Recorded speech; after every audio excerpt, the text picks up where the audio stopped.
Hiya, Birgit here. So welcome to today's vlog, which is part one of Fashion for the Riddled. Thank you, by the way, for all your great feedback. Some of you have compared this blog to Gwyneth Paltrow's Goop, which is super flattering because I love Gwyneth Paltrow. Like, I do think I'm quite like Gwynny, like a redheaded version, like maybe from a slightly weaker gene pool and with a few chromosomal abnormalities and a really rampantly overgrown yeast infection. But she does recommend vaginal steam cleaning. Apparently, it cures everything, so that's good. Um, I'm going to be looking at a few key trends today and how they can be worn by the riddled, because I just don't think it's acceptable to use your illness as an excuse for not being on trend. Just because you're home alone, you're inside the four walls, you never see anyone except for, I don't know, maybe the postman. Being on trend connects you to the outside world. It makes you part of the present moment and it makes you part of history in the making, which is a really profound thing. I think shopping is amazing. It's like you can buy your way into things, can't you? So people say, oh, you can't buy love and can't buy happiness, but you can buy really on trend jeans. And I think that is even better. I do watch loads of other vlogs. I collate everything here so you don't have to watch them. So I watch like Parisian fashion blogs. A few weeks ago, there were all these girls called Charlie wearing these really cool t-shirts saying "Je suis Charlie," and I was like, "That's cool." Text was in last summer. It's clearly in again, so I've made my own. I hope that's inspiring for you. So let's move on to some of the key trends and how they can be worn by the riddled.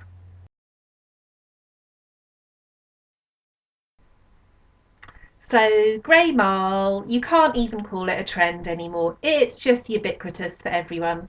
Perfect for the riddled because of the marling. If you dribble stuff down it, no one really sees.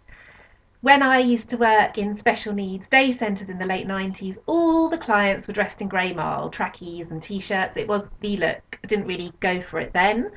But you know the way fashion takes like subcultures and turns them into trends. So there was heroin chic, then there was homeless chic. At the moment, we are in the middle of special needs day centre chic.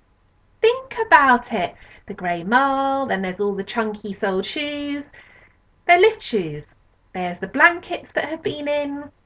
There's the look people call sports luxe and say was inspired by London 2012. Uh-uh.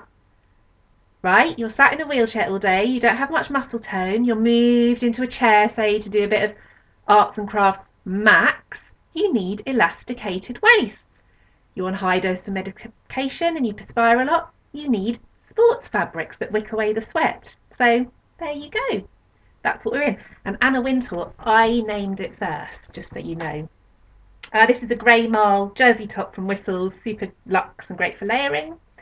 A friend of mine who's also really good at spotting trends and zeitgeists, like me, Sian Davey, she saw this special needs trend coming, and she's an award-winning photographer. And she went to her husband and she went, "Look, I'm 45. I've got a couple of dry, old, shriveled eggs left. I think one of them might be Downs. Please, could you impregnate me? And then I've got a great subject for my photography." So he obliged, and they got pregnant, and they found out that yay, they were having a girl with Downs. They were over the moon because there's no way they'd have kept her if she wasn't Downs. And now they've got Alice, who's one of the most beautiful children I know, really intelligent and sensitive. And this is a grey marl blazer from H&M, which is a bit kind of sports luxy. Because I don't know about you, but I think non-special needs children are generally really disappointing. It's like, I don't get what the fuss is about. It's like they're born and they have all this potential, and you think this time it's going to be different. This time I'm going to love them so much. They're not going to turn out like me. They're going to be happy. And then they grow up and they completely underachieve. They never fulfill their potential. They tell you they hate you. They say, "Why do you have to exist so relentlessly? You're like AIDS." Or something, for example. I mean, my son would never say that. He is amazing. I know all parents say that, but he objectively is.